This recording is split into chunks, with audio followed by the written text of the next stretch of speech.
Height of projectile.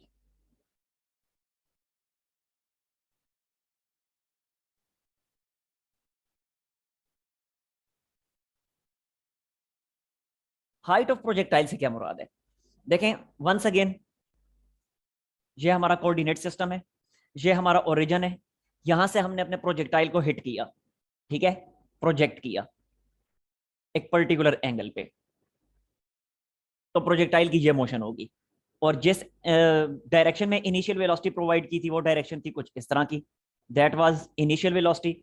और जो angle initial velocity बना रही थी एक्स एक्सिस के साथ, उस एंगल को हमने नाम दिया हुआ था थीटा का। ठीक हो गया जी। अब हाइट ऑफ प्रोजेक्टाइल को हम कैसे डिफाइन करेंगे? तो हाइट ऑफ प्रोजेक्टाइल से मुराद है कि प्रोजेक्टाइल वर्टिकल डायरेक्शन में, यानी वाई एक्सिस के अलोंग कितना मैक्सिमम डिस्टेंस कवर करेगा। तो प्रोजेक्टाइल वाई एक्सिस के अलोंग जो मैक्सिमम डिस्टेंस कवर कर रहा है वो ये वाला डिस्टेंस है। तो ये वो वर्टिकल डिस्टेंस है, ये वो वाई एक्सिस के अलोंग मैक्सिमम डिस्टेंस है जो प्रोजेक्टाइल कवर करेगा। सो इसी को हम कहते हैं हाइट ऑफ प्रोजेक्टाइल, डिनोट किया जाता है कैपिटल एच से। ठीक है, तो डिफाइन कैसे करेंगे? Maximum vertical distance, maximum vertical distance या maximum distance along Y axis, कुछ भी कह लें।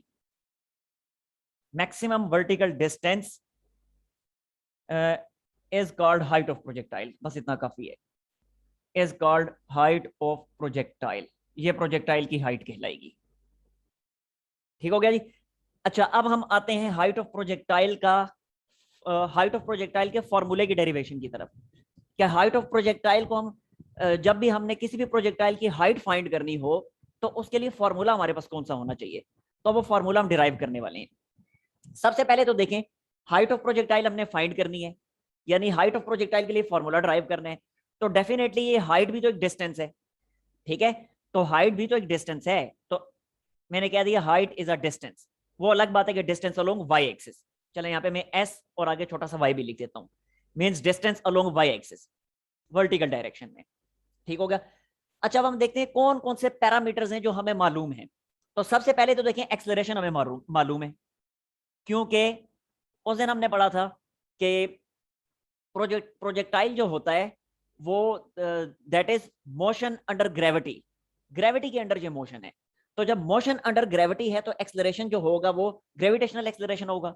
और साथ नेगेटिव साइन क्यों होगा, ये भी मैंने आपको उसी दिन बता दिया था, क्योंकि ग्रेविटेशनल एक्सेलरेशन हमेशा होता है डाउनवर्ड।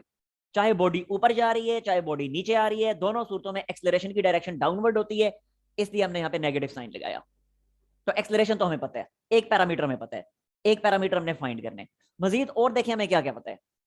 देखें जरा, प्रोजेक्टाइल की जो इनिशियल वेलोसिटी है, प्रोजेक्टाइल की जो इनिशियल वेलोसिटी है अलोंग वाई एक्सिस, वो कितनी है?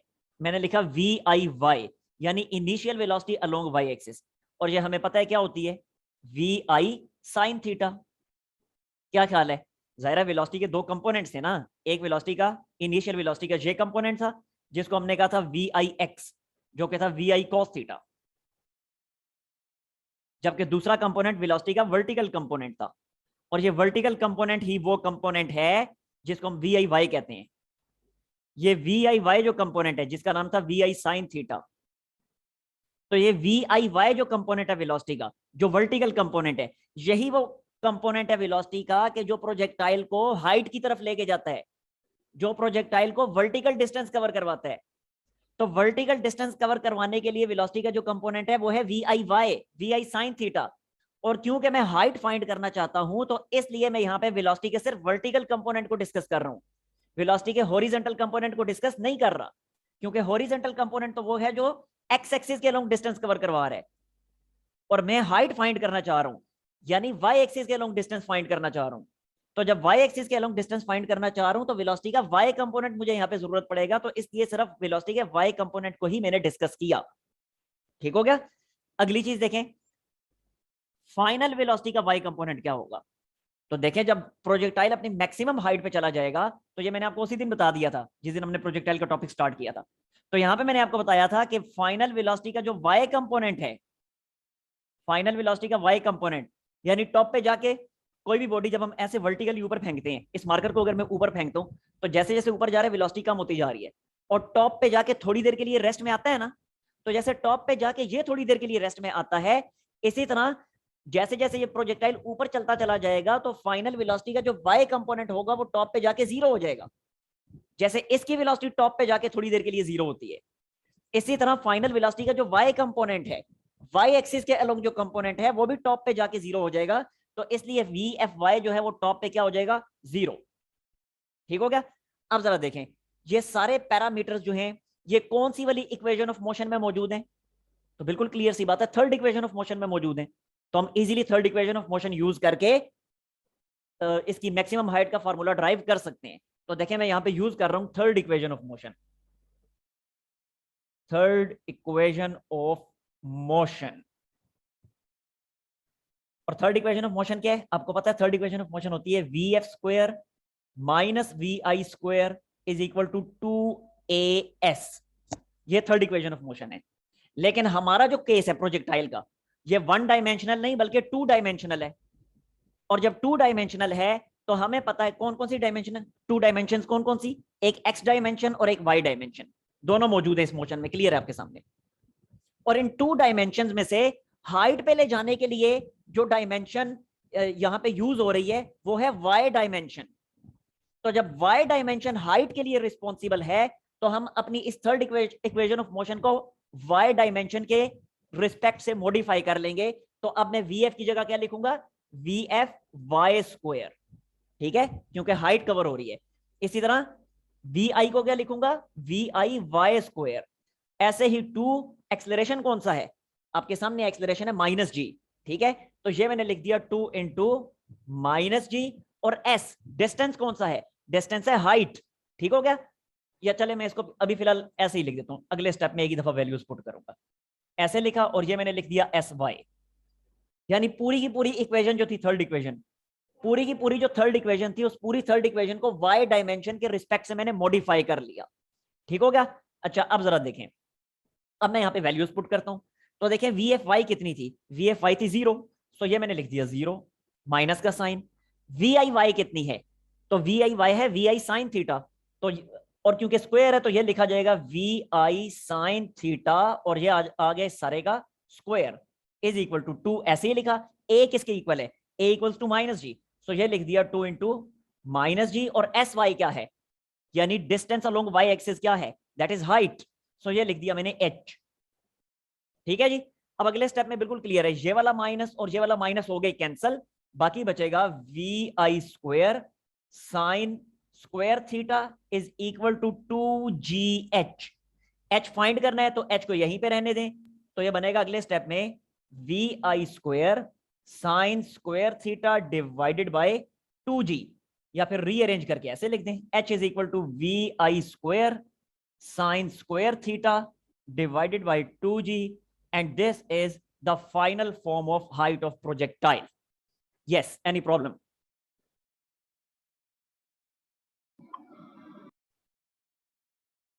हाँ जी, कोई मसला किसी को इसमें? No sir. क्लियर सबको?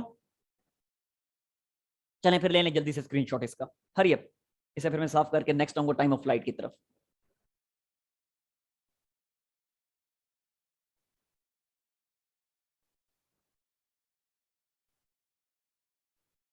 Yes done. Yes sir. Okay मैं बोर्ड साफ कर रहा हूँ फिर। नेक्स्ट अब हम आते हैं टाइम ऑफ फ्लाइट की तरफ। टाइम ऑफ फ्लाइट, नाम से ही जाहिर है कि प्रोजेक्टाइल कितनी देर तक फ्लाइट करेगा। अब फ्लाइट करने से क्या मुराद, कि पॉइंट ऑफ प्रोजेक्शन से लेके अपने टारगेट पॉइंट तक कितना टाइम लेगा, या दूसरे अल्फाज में कितनी देर तक वो हवा में रहेगा, इसे कहते हैं टाइम ऑफ फ्लाइट। देखें जरा फिर, no time of flight, time of flight. Once again this is our projectile. तो देखें ये था पॉइंट ऑफ प्रोजेक्शन जिसे मैं पी का नाम दे देता हूं, और ये है टारगेट, टारगेट पॉइंट, यानी जहां पे जाके ये हिट करेगा। तो पॉइंट ऑफ प्रोजेक्शन से टारगेट पॉइंट तक पहुंचने में प्रोजेक्टाइल कितना टाइम लेगा, वो वाला टाइम हमने फाइंड करना है। ठीक हो गया। या दूसरे अल्फाज में कि कितनी देर तक ये हवा में रहेगा, वो वाला टाइम हमने फाइंड कर रहे हैं। अब जरा देखें फाइंड करेंगे कैसे। वंस अगेन हम क्या करेंगे, हम ये देखेंगे कि पैरामीटर्स कौन कौन से हैं जो हमें पता है पहले से। तो सबसे पहले तो देखें, एक पैरामीटर है एक्सेलरेशन, किसके इक्वल होगा, माइनस जी के। ये फर्स्ट पैरामीटर है जो हमें पता है, acceleration is equal to minus G. ठीक हो गया।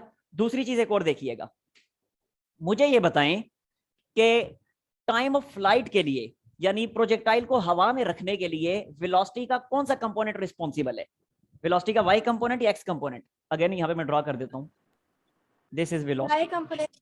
Yes Y component. बिल्कुल ठीक है।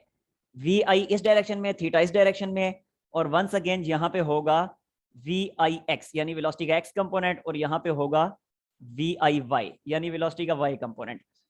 तो वेलोसिटी का कौन सा कंपोनेंट है जो इसको हवा में रखने के लिए रिस्पॉन्सिबल है, तो वो है वेलोसिटी का वाई कंपोनेंट।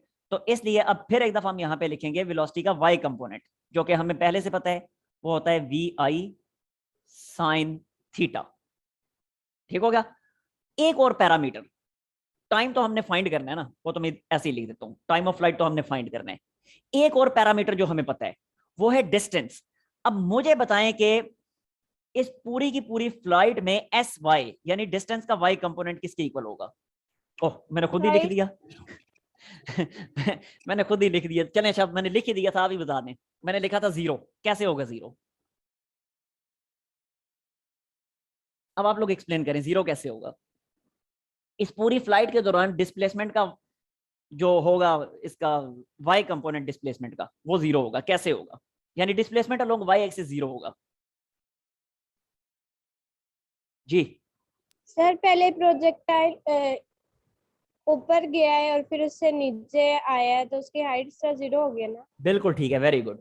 ये देखें, इस पॉइंट से अगर मैं हिट करता हूं किसी भी बॉडी को, वो बॉडी गई ऊपर, ऊपर गई और स्ट्रेट वापस इसी पॉइंट पे आ गई, पहले यहां से ऊपर गई और फिर स्ट्रेट वापस इसी पॉइंट पे आ गई, ऊपर से होके इसी पॉइंट पे जब वापस आ गई, यानी सिंपल सी बात है, क्रिकेट बॉल है, उसको मैं ऊपर फेंकता हूं, ऊपर फेंकता हूं और दोबारा कैच कर लेता हूं, तो उस क्रिकेट बॉल ने टोटल कितना डिस्प्लेसमेंट कवर किया, तो क्रिकेट बॉल ने टोटल 0 डिस्प्लेसमेंट कवर किया, क्योंकि जिस पॉइंट से क्रिकेट बॉल चली थी वापस उसी पॉइंट पे आके रुक गई है। तो जब सेम पॉइंट पे आके वो रुक गई तो इसका मतलब है टोटल डिस्प्लेसमेंट उसने जो कवर किया वो है 0।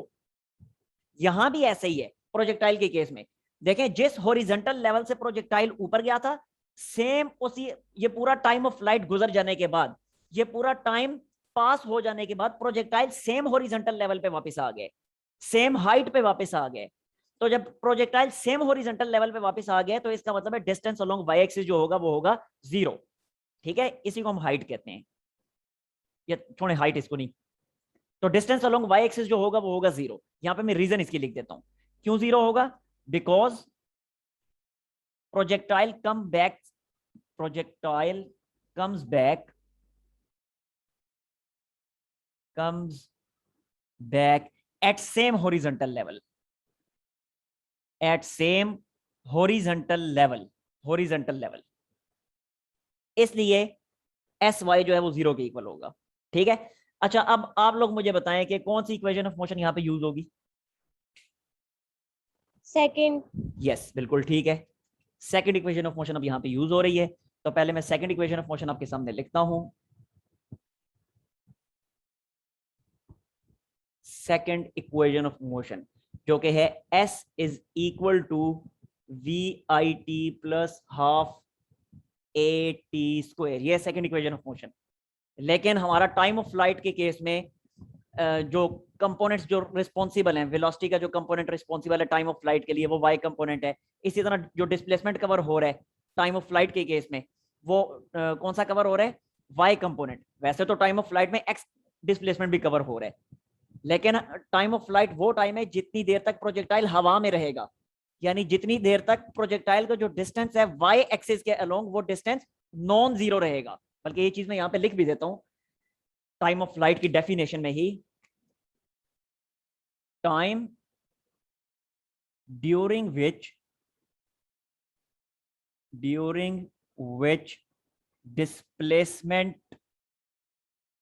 Displacement along y axis is non zero, is non zero, कि वो वाला टाइम के जितने टाइम के दौरान वाई एक्सिस के अलोंग डिस्प्लेसमेंट नॉन जीरो रहेगा। ठीक है, अच्छा अब जरा देखिएगा, जब पूरी की पूरी टाइम ऑफ फ्लाइट में वाई कंपोनेंट्स ही रिस्पॉन्सिबल हैं डिस्टेंस को वाई एक्सिस के अलोंग नॉन जीरो रखने के लिए, तो यहाँ पे एस की जगह फिर मैं क्या लिख दूंगा, एस वाई। इसी तरह वी आई की जगह के लिखूंगा वी आई वाई। टाइम ऐसे ही रहेगा क्योंकि टाइम तो स्केलर क्वांटिटी है ना, उसके तो कोई कंपोनेंट्स नहीं बनते। इसी तरह प्लस का साइन 1/2। एक्सलेरेशन कौन सा है, एक्सलेरेशन वंस अगेन वही माइनस जी है, तो ये लिखा माइनस जी, और ये एक दफा फिर टी स्क्वायर को ऐसे ही लिख दिया। ठीक है जी, अब अगले स्टेप में वैल्यूज पुट कर दें। एस वाई कितना है, एस वाई है 0, सो ये लिख दिया 0 is equal to v i, y की क्या वैल्यू है, वही वी आई साइन थीटा है, सो ये लिख दिया मैंने वी आई साइन थीटा। टी को ऐसे ही रहने दें, -1/2 जी टी स्क्वायर।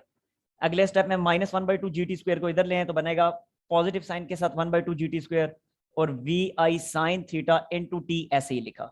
अब वंस अगेन इस साइड पे 2 टी है, उधर 1 टी है, तो ये टी और इसका स्क्वायर कैंसल, बाकी क्या बचा, बाकी बचा 1/2 g t is equal to v I sine theta. और अगले स्टेप में हमें टी चाहिए ना, जो कि टाइम ऑफ फ्लाइट है, तो ये 2 और जी दूसरी साइड पे शिफ्ट होंगे तो क्या बनेगा, ये बनेगा 2 V I sine theta divided by G, and this is the final form of time of flight. जी कोई मसला अब इसमें? Sir ji first equation of motion क्यों नहीं यूज की? फर्स्ट इक्वेशन ऑफ मोशन क्यों नहीं यूज की, v f is equal to v i t plus, एक मिनट देखता हूं मैं, वेट करें, तो फिर मैं साफ कर रहा हूं। अभी मैं आता हूं रेंज ऑफ प्रोजेक्टाइल की तरफ।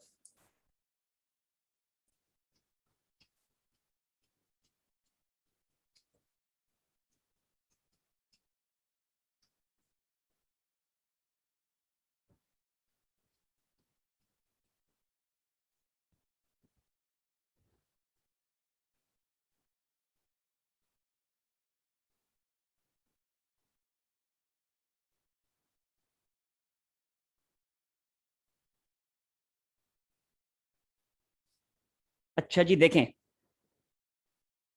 रेंज ऑफ प्रोजेक्टाइल क्या होती है। Once again this is our projectile, again this is the direction of initial velocity and this is the angle of initial velocity with x axis। अब range of projectile maximum horizontal distance जो होता है, यानी x axis के along इसने कितना maximum distance cover किया हुआ है, ये होती है रेंज ऑफ प्रोजेक्टाइल, r से इसको डिनोट किया जाता है। ठीक हो गया, अच्छा अब जरा देखिएगा, अब ये रेंज ऑफ प्रोजेक्टाइल जब हमने फाइंड करनी है, पहले मैं इसकी डेफिनेशन लिख देता हूं। मैक्सिमम हॉरिजॉन्टल डिस्टेंस या डिस्प्लेसमेंट, मैक्सिमम हॉरिजॉन्टल डिस्प्लेसमेंट। अच्छा आप जरा देखें, मुझे ये बताएं कि एक्स एक्सिस के अलोंग जो वेलोसिटी का जो कंपोनेंट होता है यानी वी आई एक्स, वो सेम रहता है या चेंज होता है? हाँ जी, वेलोसिटी का हॉरिजॉन्टल कंपोनेंट चेंज होता है वक्त के साथ साथ या सेम रहता है? सर सेम रहता है। सेम रहता है, ये उस दिन हमने पढ़ा था ना कि एक्स एक्सिस के अलोंग तो किसी किस्म की कोई फोर्स एक्ट ही नहीं कर रही, तो जब एक्स एक्सिस के अलोंग कोई फोर्स एक्ट नहीं कर रही तो फिर वेलोसिटी का एक्स कंपोनेंट सेम रहेगा।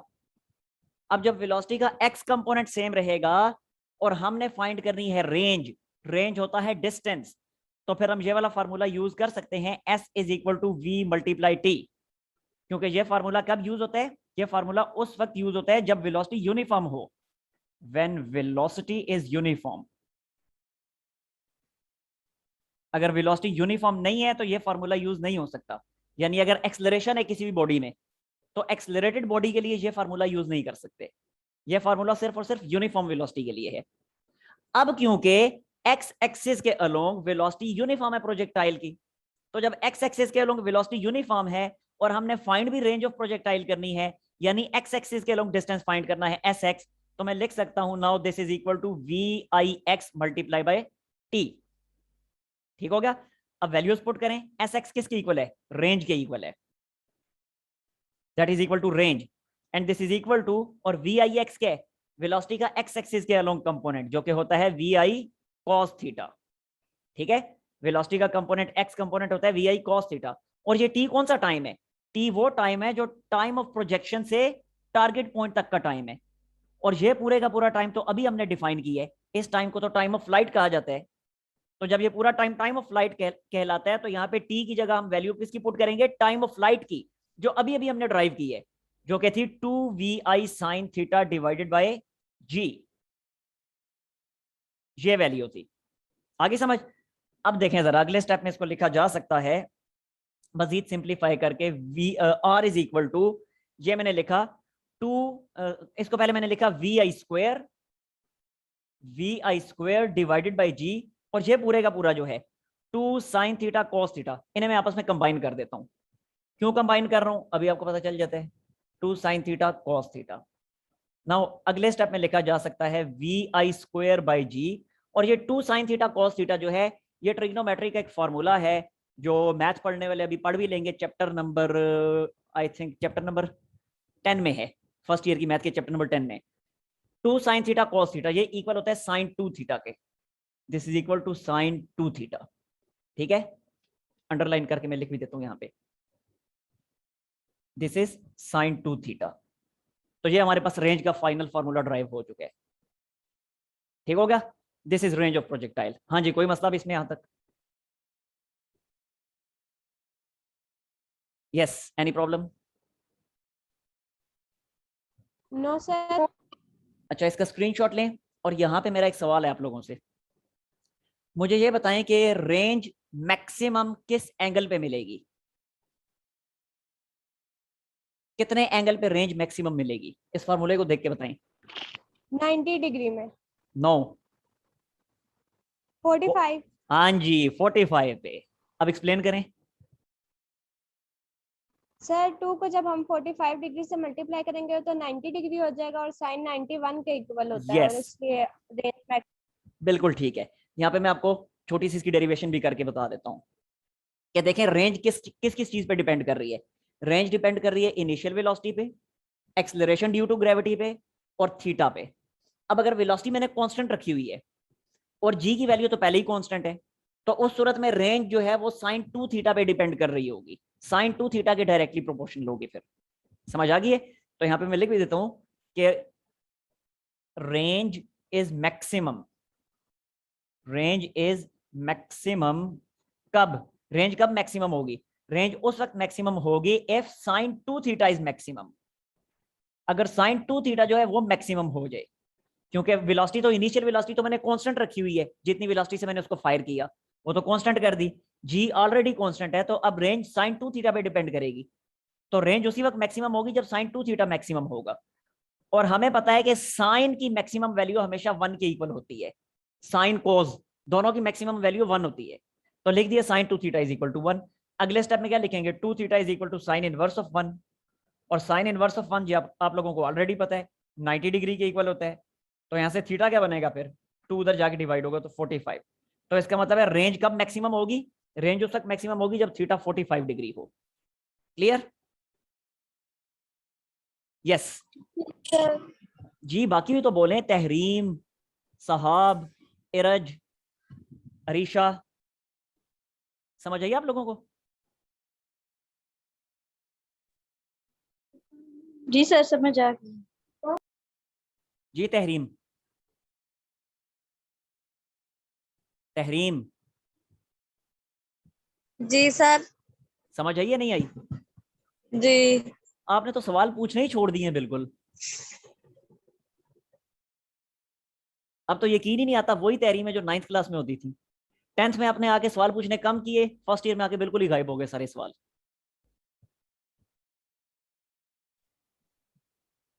चलें, अच्छा स्क्रीनशॉट ले लें फिर। मजीद थोड़ी सी मैं इसकी रिलेशंस आपको करवा देता हूँ। अब हो गया? साफ कर दूं? Yes sir. ओके।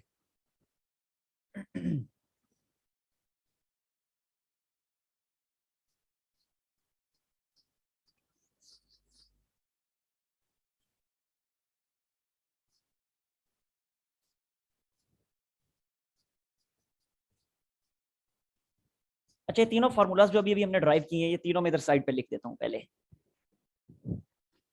हाइट का फार्मूला था vi² sign square theta by 2g। ऐसे ही टाइम ऑफ फ्लाइट का फार्मूला था 2vi sign theta bye g। और रेंज का फार्मूला है vi² g साइन 2 थीटा। और यहीं से मैक्सिमम रेंज का फार्मूला क्या होगा, ये भी इधर ही लिख देता हूं। मैक्सिमम रेंज का क्या होगा, अभी आपने देखा ना कि रेंज मैक्सिमम कब होगी, रेंज उस वक्त मैक्सिमम होगी जब साइन 2 थीटा की वैल्यू 1 के इक्वल हो। ठीक है, जब साइन 2 थीटा 1 के इक्वल होगा तो रेंज मैक्सिमम होगी। तो जब साइन 2 थीटा इस पूरे साइन 2 थीटा को जब मैं 1 पुट करूंगा तो मैक्सिमम रेंज की वैल्यू क्या आएगी, वो आएगी फिर vi²/g। क्या ख्याल है, ऐसा ही होगा ना जी? Yes sir. ओके। अच्छा, अब मैं यहाँ पे इनके आपस में रिलेशंस बनाने वाला हूँ कि हाइट और टाइम ऑफ फ्लाइट के दरमियान क्या रिलेशन बनता है, टाइम ऑफ फ्लाइट और रेंज के दरमियान क्या बनता है, हाइट और रेंज के दरमियान क्या बनता है। क्योंकि इनसे रिलेटेड बहुत से एमसीक्यूज आ जाते हैं जहां पे वो कहेगा बताएं भाई टाइम ऑफ फ्लाइट को मैं हाफ कर देता हूं तो रेंज पे क्या फर्क पड़ेगा, हाइट को डबल कर देता हूं तो रेंज पे क्या फर्क पड़ेगा, टाइम ऑफ फ्लाइट को डबल कर देता हूं तो हाइट पे क्या फर्क पड़ेगा, वगैरह वगैरह इस तरह से। ठीक है, तो उसके लिए फिर जाहिर सी बात है जब तक हमारे पास मैथमेटिकल रिलेशंस नहीं होंगे इनके दरमियान आपस में, उस वक्त तक हम फिर इन सवालों का जवाब नहीं दे सकेंगे। तो अब बारी बारी इनके दरमियान रिलेशंस बनाने वाला हूं मैं। तो सबसे पहले मैं रिलेशन बनाता हूं रेंज और हाइट के दरमियान। तो जब रेंज और हाइट के दरमियान रिलेशन बनाना है तो फिर मैं स्टार्ट लेता हूं रेंज से ही। Range is equal to vi² g sine 2 theta. अब रेंज और हाइट के दरमियान मैंने रिलेशन बनाना है। तो जब रेंज और हाइट के दरमियान रिलेशन बनाना है तो देखें रेंज को तो मैं इधर ऐसे ही लिखता हूं, इस साइड पे क्योंकि मुझे चाहिए हाइट, तो जब हाइट चाहिए तो हाइट का तो फार्मूला ये आपके सामने vi² sign square theta by 2g। तो ये पूरे का पूरा फार्मूला बेखौफो खतर मैं यहां पे लिख देता हूं। ये अपने पास से मैंने खुद ही लिख दिया vi² sign square theta divided by 2g, बगैर किसी खौफ के ये मैंने लिख दिया। लेकिन क्योंकि ये चीज अपने पास से मैंने लिखी है ना यहाँ पे हाइट बनाने के लिए, तो जब ये चीज अपने पास से लिखी है तो इस चीज से डिवाइड भी करना पड़ेगा। और डिवाइड करने का क्या मतलब है, डिवाइड करने का ये मतलब है कि इसी चीज को इन्वर्ट करके मैं यहाँ पे आगे लिख देता हूं। तो ये इन्वर्ट करके मैंने आगे लिख दिया 2g divided by vi² sign square theta. ठीक हो गया, यानी बैलेंस हो गया ये। और साथ ही साथ जो चीज पहले से यहां पे लिखी हुई थी वो चीज भी ये आपके सामने मैंने लिख दी, यानी vi²/g साइन ऑफ 2 थीटा। ठीक हो गया जी। अब क्योंकि रिलेशन मैंने बनाना है तो ये आर ऐसे ही लिखा, और ये पूरी की पूरी चीज जो अपने पास से जो मैंने लिखी थी इस पूरे को मैंने लिख दिया एच, वो आपके सामने है, इस पूरे को लिख दिया एच। जबकि इन दोनों को आपस में अब मैं सिंप्लीफाई करूंगा, जहां जहां कटिंग्स होती है वहां वहां कटिंग्स करूंगा मैं। ठीक है, तो एच के बाद अब ये सारी चीज अभी मैंने ऐसे ही लिख दी 2। चले जो कटिंग हो रही है यहीं पे मैं करता जाता हूं। ये देखें ये वाला जी और ये वाला जी कैंसल। ठीक हो गया। इसी तरह से ये पूरे का पूरा vi² और ये पूरे का पूरा vi² कैंसल। बाकी यहां पे क्या बचा, बाकी बचा 2, तो ये 2 मैंने ऐसे ही लिख दिया। साइन 2 थीटा को मैंने फिर से ओपन करके लिख दिया 2 साइन थीटा कॉस थीटा। ठीक है, डिवाइड, और ये नीचे वाला साइन स्क्वायर थीटा मैंने ऐसे ही लिख दिया।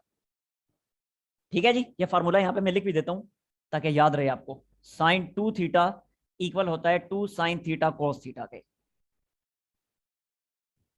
तो इस साइन 2 थीटा को ओपन करके ये मैंने लिख दिया। अब फिर मजीद जो कटिंग्स हो रही है वो कर लेते हैं।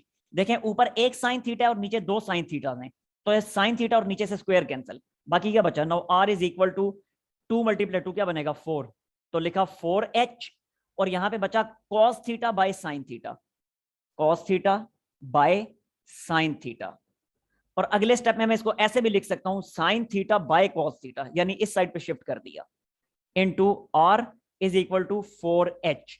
और अब sine theta by cos theta क्या होता है, टेन थीटा होता है, तो ये लिखा tan theta into r is equal to 4h। और ये हमारे पास रिलेशन एस्टेब्लिश हो गया हाइट और रेंज के दरमियान। Yes, any problem? जल्दी से लेने स्क्रीनशॉट, हरी अप।